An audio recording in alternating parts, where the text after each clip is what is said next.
श्रीगणेशाय नमः।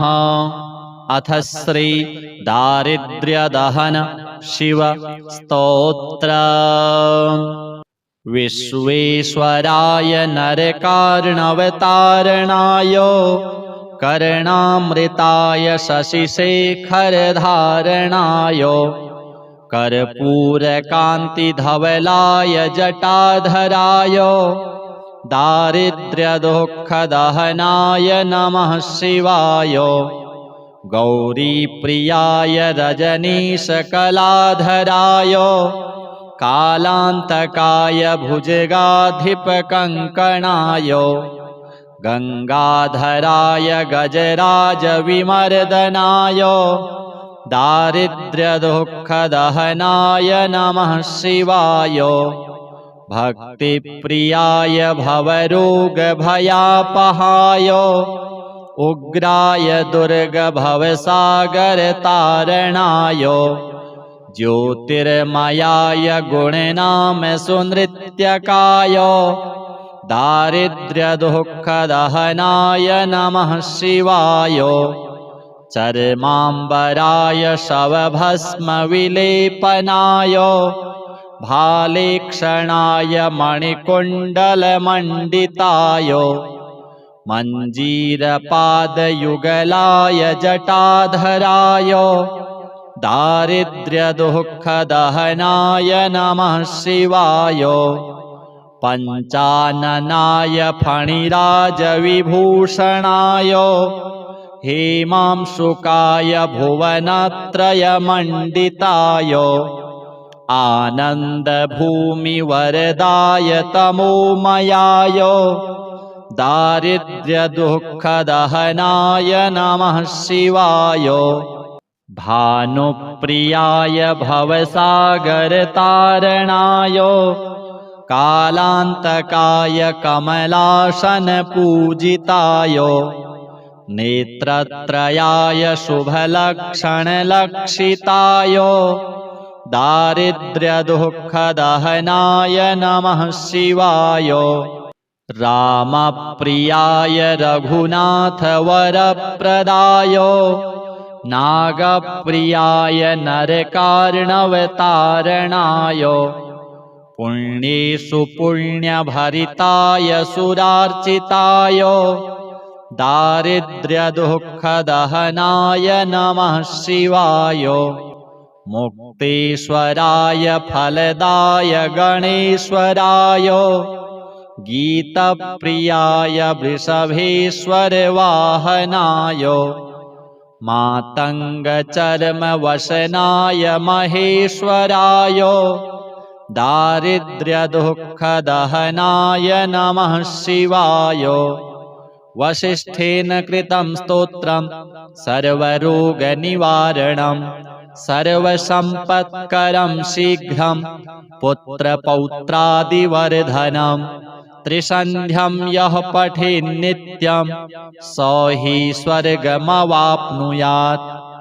श्रीशाम्ब सदाशिवार्पणमस्तु। विश्वेश्वराय नरकार्णवतारणाय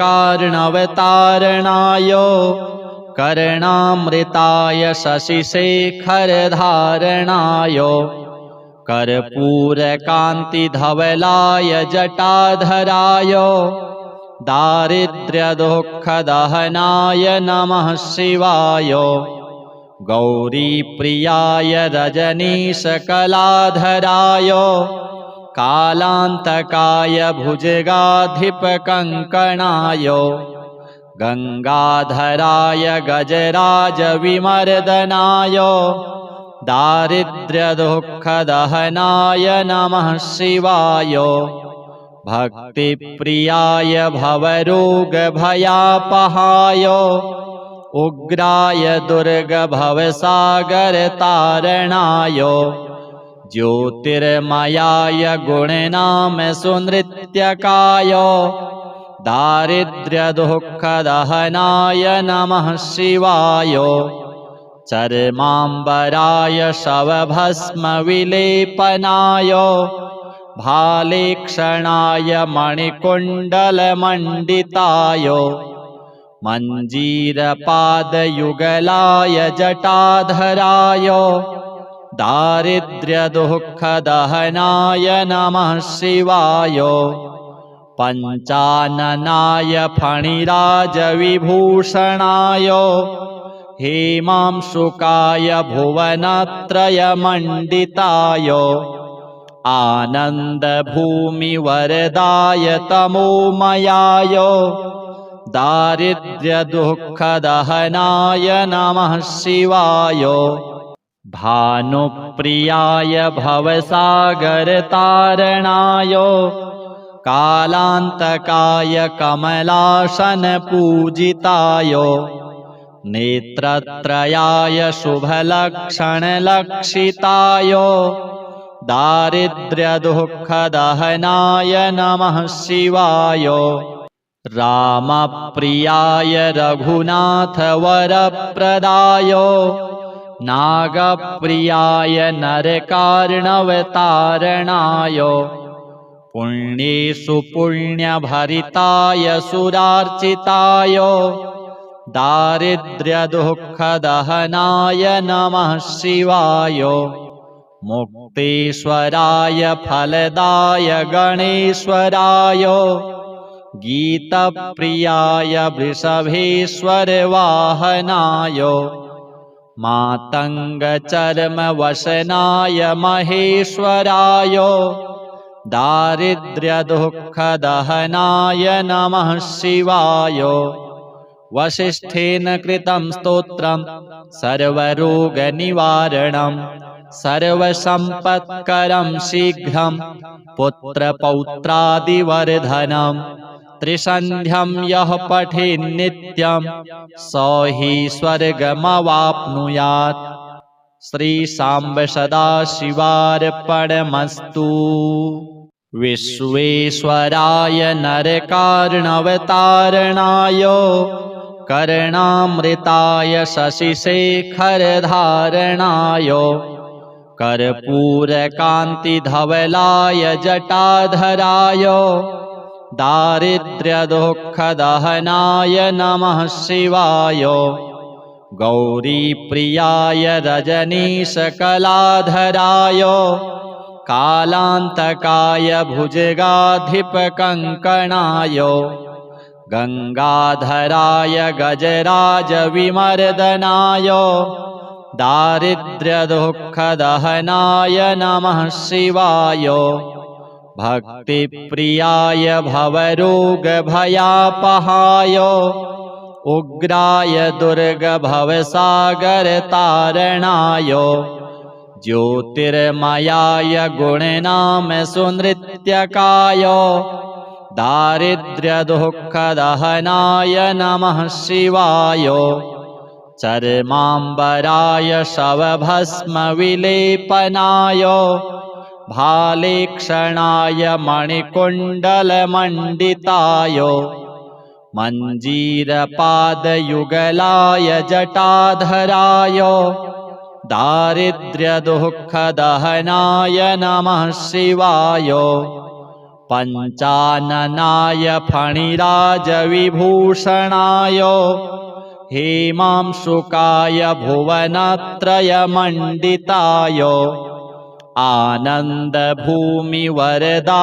तमोमयाय दारिद्र्यदुःखदहनाय नमः शिवाय भानुप्रियाय भवसागरतारणाय कालान्तकाय कमलासनपूजिताय नेत्रत्रयाय शुभलक्षणलक्षिताय दारिद्र्यदुःखदहनाय नमः शिवाय रामप्रियाय रघुनाथवरप्रदाय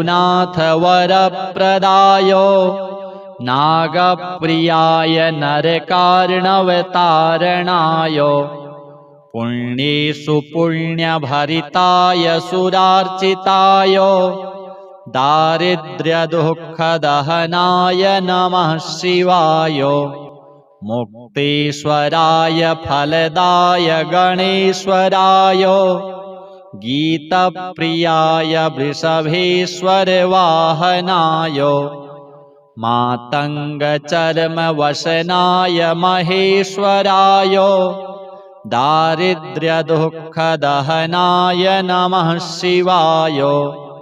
वसिष्ठेन कृतं स्तोत्रं सर्वरोगनिवारणं सर्वसम्पत्करं शीघ्रं पुत्रपौत्रादिवर्धनं त्रिसन्ध्यं यः पठेन्नित्यं स हि स्वर्गमवाप्नुयात्।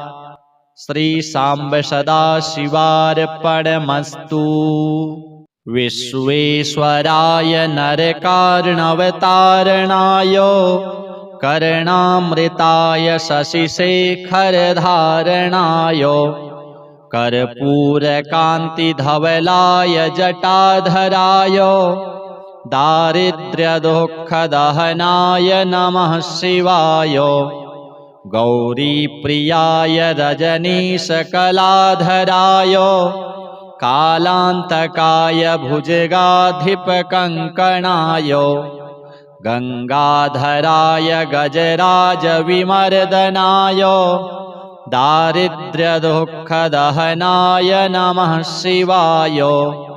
भक्तिप्रियाय भवरोगभयापहाय उग्राय दुर्गभवसागरतारणाय ज्योतिर्मयाय गुणनामसुनृत्यकाय दारिद्र्यदुःखदहनाय नमः शिवाय।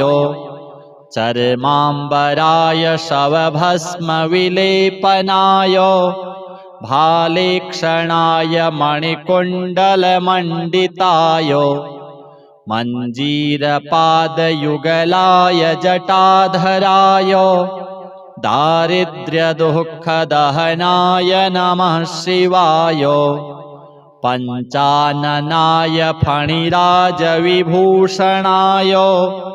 हेमांशुकाय भुवनत्रयमण्डिताय आनन्दभूमिवरदाय तमोमयाय दारिद्र्यदुःखदहनाय नमः शिवाय। भानुप्रियाय भवसागरतारणाय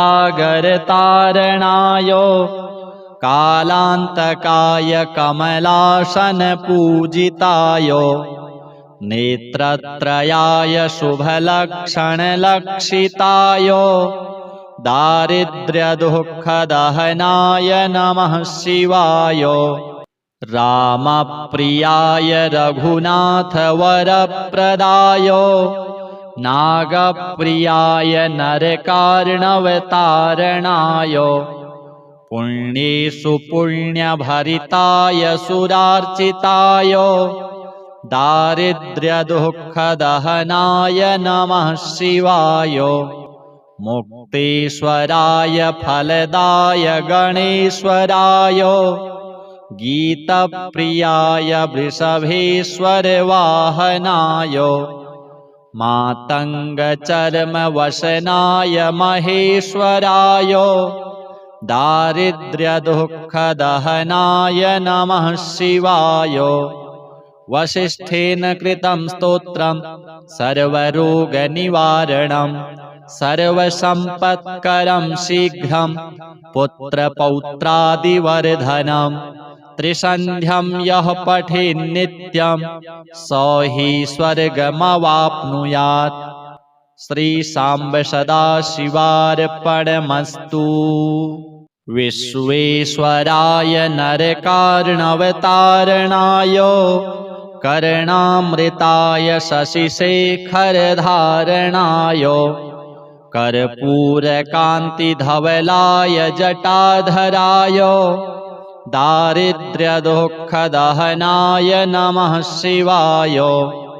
गौरीप्रियाय रजनीशकलाधराय कालान्तकाय भुजगाधिपकङ्कणाय गङ्गाधराय गजराजविमर्दनाय दारिद्र्यदुःखदहनाय नमः शिवाय। भक्तिप्रियाय भवरोगभयापहाय उग्राय दुर्गभवसागरतारणाय ज्योतिर्मयाय गुणनाम सुनृत्यकाय दारिद्र्यदुःखदहनाय नमः शिवाय चर्माम्बराय शवभस्मविलेपनाय भालेक्षणाय मणिकुण्डलमण्डिताय मञ्जीरपादयुगलाय जटाधराय दारिद्र्यदुःखदहनाय नमः शिवाय पञ्चाननाय फणिराजविभूषणाय हेमांशुकाय भुवनत्रयमण्डिताय आनन्दभूमिवरदाय तमोमयाय दारिद्र्यदुःखदहनाय नमः शिवाय भानुप्रियाय भवसागरतारणाय कालान्तकाय कमलासनपूजिताय नेत्रत्रयाय शुभलक्षणलक्षिताय दारिद्र्यदुःखदहनाय नमः शिवाय रामप्रियाय रघुनाथवरप्रदाय नागप्रियाय नरकार्णवतारणाय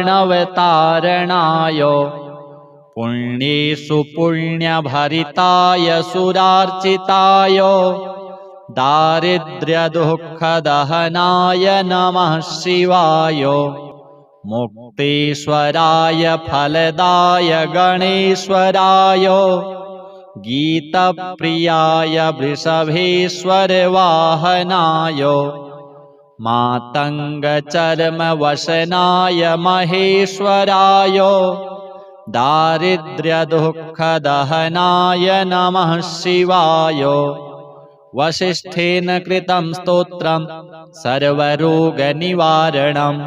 सर्वसम्पत्करं शीघ्रं पुत्रपौत्रादिवर्धनं त्रिसन्ध्यं यः पठेन्नित्यं स हि स्वर्गमवाप्नुयात्। श्रीशाम्ब सदाशिवार्पणमस्तु। विश्वेश्वराय नरकार्णवतारणाय कर्णामृताय शशिशेखरधारणाय कर्पूरकान्तिधवलाय जटाधराय दारिद्र्यदुःखदहनाय नमः शिवाय गौरीप्रियाय रजनीशकलाधराय कालान्तकाय भुजगाधिपकङ्कणाय गङ्गाधराय गजराजविमर्दनाय दारिद्र्यदुःखदहनाय नमः शिवाय भक्तिप्रियाय भवरोगभयापहाय उग्राय दुर्गभवसागरतारणाय ज्योतिर्मयाय गुणनाम सुनृत्यकाय दारिद्र्यदुःखदहनाय नमः शिवाय चर्माम्बराय शवभस्मविलेपनाय भालेक्षणाय मणिकुण्डलमण्डिताय मञ्जीरपादयुगलाय जटाधराय दारिद्र्यदुःखदहनाय नमः शिवाय पञ्चाननाय फणिराजविभूषणाय हेमांशुकाय भुवनत्रयमण्डिताय आनन्दभूमिवरदाय तमोमयाय दारिद्र्यदुःखदहनाय नमः शिवाय भानुप्रियाय भवसागरतारणाय कालान्तकाय कमलासनपूजिताय नेत्रत्रयाय शुभलक्षणलक्षिताय दारिद्र्यदुःखदहनाय नमः शिवाय। रामप्रियाय रघुनाथवरप्रदाय नागप्रियाय नरकार्णवतारणाय पुण्येषु पुण्यभरिताय सुरार्चिताय दारिद्र्यदुःखदहनाय नमः शिवाय।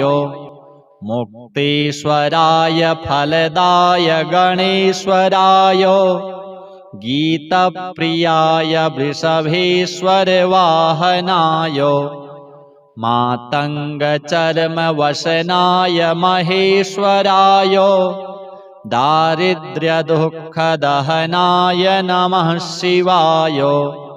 वसिष्ठेन कृतं स्तोत्रं सर्वरोगनिवारणं सर्वसम्पत्करं शीघ्रं पुत्रपौत्रादिवर्धनं त्रिसन्ध्यं यः पठेन्नित्यं स हि स्वर्गमवाप्नुयात्।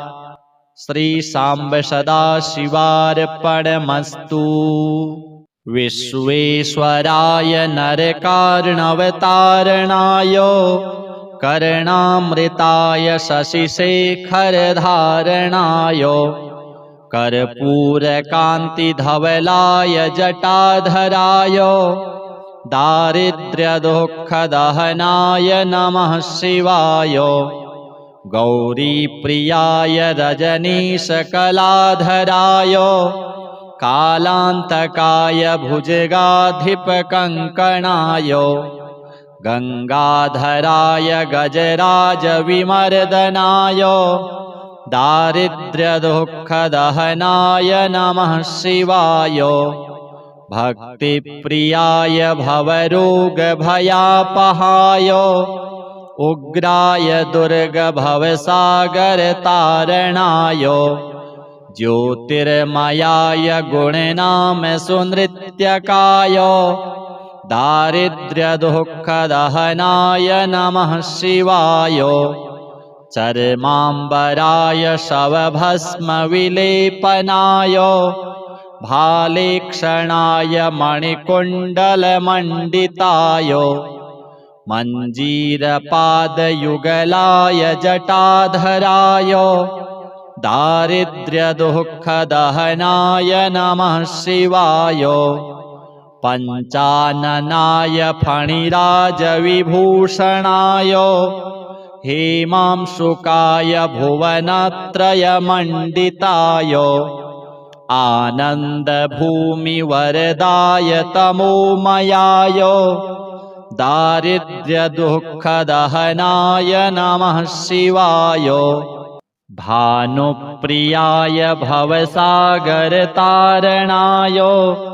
कालान्तकाय कमलासनपूजिताय नेत्रत्रयाय शुभलक्षणलक्षिताय दारिद्र्यदुःखदहनाय नमः शिवाय। रामप्रियाय रघुनाथवरप्रदाय नागप्रियाय नरकार्णवतारणाय पुण्येषु पुण्यभरिताय सुरार्चिताय दारिद्र्यदुःखदहनाय नमः शिवाय। मुक्तेश्वराय फलदाय गणेश्वराय गीतप्रियाय वृषभेश्वर वाहनाय मातङ्गचर्मवसनाय महेश्वराय दारिद्र्यदुःखदहनाय नमः शिवाय। वसिष्ठेन कृतं स्तोत्रं सर्वरोगनिवारणं सर्वसम्पत्करं शीघ्रं पुत्रपौत्रादिवर्धनं त्रिसन्ध्यं यः पठेन्नित्यं स हि स्वर्गमवाप्नुयात्। श्रीशाम्ब सदाशिवार्पणमस्तु। विश्वेश्वराय नरकार्णवतारणाय कर्णामृताय शशिशेखरधारणाय कर्पूरकान्तिधवलाय जटाधराय दारिद्र्यदुःखदहनाय नमः शिवाय गौरीप्रियाय रजनीशकलाधराय कालान्तकाय भुजगाधिपकङ्कणाय गङ्गाधराय गजराजविमर्दनाय दारिद्र्यदुःखदहनाय नमः शिवाय भक्तिप्रियाय भवरोगभयापहाय उग्राय दुर्गभवसागरतारणाय ज्योतिर्मयाय गुणनाम सुनृत्यकाय दारिद्र्यदुःखदहनाय नमः शिवाय चर्माम्बराय शवभस्मविलेपनाय भालेक्षणाय मणिकुण्डलमण्डिताय मञ्जीरपादयुगलाय जटाधराय दारिद्र्यदुःखदहनाय नमः शिवाय पञ्चाननाय फणिराजविभूषणाय हेमांशुकाय भुवनत्रयमण्डिताय आनन्दभूमिवरदाय तमोमयाय दारिद्र्यदुःखदहनाय नमः शिवाय भानुप्रियाय भवसागरतारणाय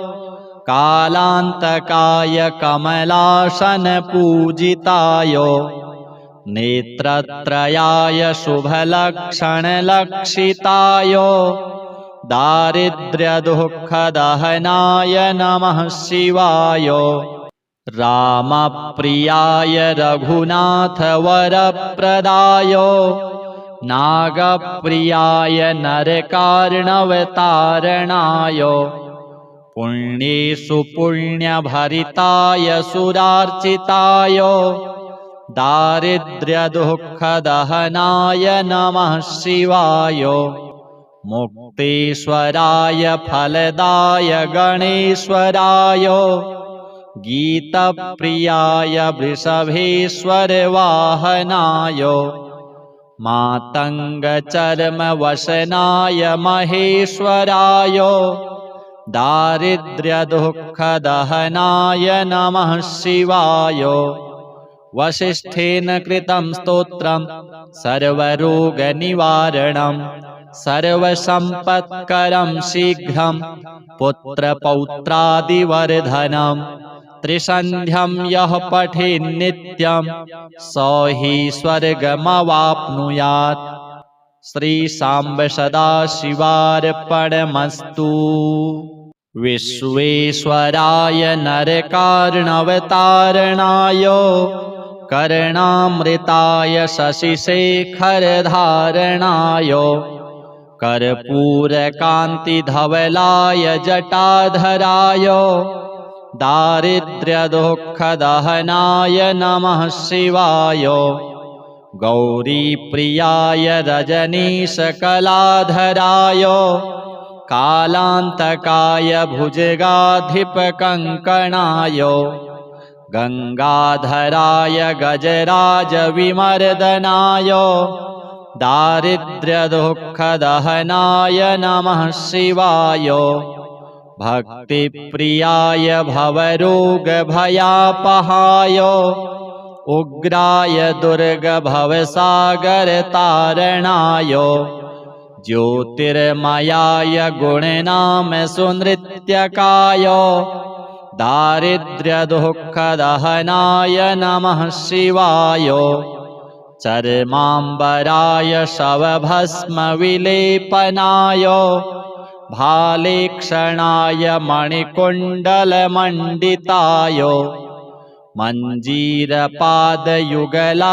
जटाधराय दारिद्र्यदुःखदहनाय नमः शिवाय पञ्चाननाय फणिराजविभूषणाय हेमांशुकाय भुवनत्रयमण्डिताय आनन्दभूमिवरदाय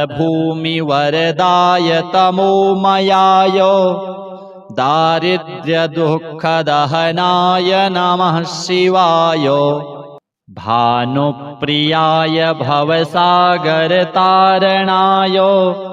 कालान्तकाय कमलासनपूजिताय नेत्रत्रयाय शुभलक्षणलक्षिताय दारिद्र्यदुःखदहनाय नमः शिवाय रामप्रियाय रघुनाथवरप्रदाय नागप्रियाय नरकार्णवतारणाय पुण्येषु पुण्यभरिताय सुरार्चिताय दारिद्र्यदुःखदहनाय नमः शिवाय मुक्तेश्वराय फलदाय गणेश्वराय गीतप्रियाय वृषभेश्वरवाहनाय मातङ्गचर्मवसनाय महेश्वराय दारिद्र्यदुःखदहनाय नमः शिवाय वसिष्ठेन कृतं स्तोत्रं सर्वरोगनिवारणं सर्वसम्पत्करं शीघ्रं पुत्रपौत्रादिवर्धनं त्रिसन्ध्यं यः पठेन्नित्यं स हि स्वर्गमवाप्नुयात्। श्रीशाम्ब सदाशिवार्पणमस्तु। विश्वेश्वराय नरकार्णवतारणाय कर्णामृताय शशिशेखरधारणाय कर्पूरकान्तिधवलाय जटाधराय दारिद्र्यदुःखदहनाय नमः शिवाय गौरीप्रियाय रजनीशकलाधराय कालान्तकाय भुजगाधिपकङ्कणाय गङ्गाधराय गजराजविमर्दनाय दारिद्र्यदुःखदहनाय नमः शिवाय भक्तिप्रियाय भवरोगभयापहाय उग्राय दुर्गभवसागरतारणाय ज्योतिर्मयाय गुणनामसुनृत्यकाय दारिद्र्यदुःखदहनाय नमः शिवाय चर्माम्बराय शवभस्मविलेपनाय भालेक्षणाय मणिकुण्डलमण्डिताय मञ्जीरपादयुगलाय जटाधराय दारिद्र्यदुःखदहनाय नमः शिवाय पञ्चाननाय फणिराजविभूषणाय हेमांशुकाय भुवनत्रयमण्डिताय आनन्दभूमिवरदाय तमोमयाय दारिद्र्यदुःखदहनाय नमः शिवाय भानुप्रियाय भवसागरतारणाय कालान्तकाय कमलासनपूजिताय नेत्रत्रयाय शुभलक्षणलक्षिताय दारिद्र्यदुःखदहनाय नमः शिवाय रामप्रियाय रघुनाथवरप्रदाय नागप्रियाय नरकार्णवतारणाय पुण्येषु पुण्यभरिताय सुरार्चिताय दारिद्र्यदुःखदहनाय नमः शिवाय मुक्तेश्वराय फलदाय गणेश्वराय गीतप्रियाय वृषभेश्वरवाहनाय मातङ्गचर्मवसनाय महेश्वराय दारिद्र्यदुःखदहनाय नमः शिवाय वसिष्ठेन कृतं स्तोत्रं सर्वरोगनिवारणं सर्वसम्पत्करं शीघ्रं पुत्रपौत्रादिवर्धनं त्रिसन्ध्यं यः पठेन्नित्यं स हि स्वर्गमवाप्नुयात्। श्रीशाम्ब सदाशिवार्पणमस्तु। विश्वेश्वराय नरकार्णवतारणाय कर्णामृताय शशिशेखरधारणाय कर्पूरकान्तिधवलाय जटाधराय दारिद्र्यदुःखदहनाय नमः शिवाय। गौरीप्रियाय रजनीशकलाधराय कालान्तकाय भुजगाधिपकङ्कणाय गङ्गाधराय गजराजविमर्दनाय दारिद्र्यदुःखदहनाय नमः शिवाय। भक्तिप्रियाय भवरोगभयापहाय उग्राय दुर्गभवसागरतारणाय ज्योतिर्मयाय गुणनामसुनृत्यकाय दारिद्र्यदुःखदहनाय नमः शिवाय। चर्माम्बराय शवभस्मविलेपनाय भालेक्षणाय मणिकुण्डलमण्डिताय मञ्जीरपादयुगलाय जटाधराय दारिद्र्यदुःखदहनाय नमः शिवाय। पञ्चाननाय फणिराजविभूषणाय हेमांशुकाय भुवनत्रयमण्डिताय आनन्दभूमिवरदाय तमोमयाय दारिद्र्यदुःखदहनाय नमः शिवाय। भानुप्रियाय भवसागरतारणाय कालान्तकाय कमलासनपूजिताय नेत्रत्रयाय शुभलक्षणलक्षिताय दारिद्र्यदुःखदहनाय नमः शिवाय।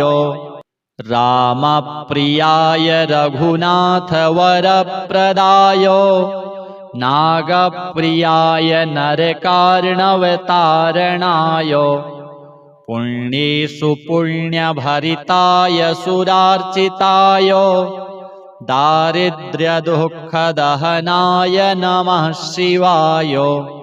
मुक्तेश्वराय फलदाय गणेश्वराय गीतप्रियाय वृषभेश्वरवाहनाय मातङ्गचर्मवसनाय महेश्वराय दारिद्र्यदुःखदहनाय नमः शिवाय। वसिष्ठेन कृतं स्तोत्रं सर्वरोगनिवारणं सर्वसम्पत्करं शीघ्रं पुत्रपौत्रादिवर्धनं त्रिसन्ध्यं यः पठेन्नित्यं स हि स्वर्गमवाप्नुयात्। श्रीशाम्ब सदाशिवार्पणमस्तु।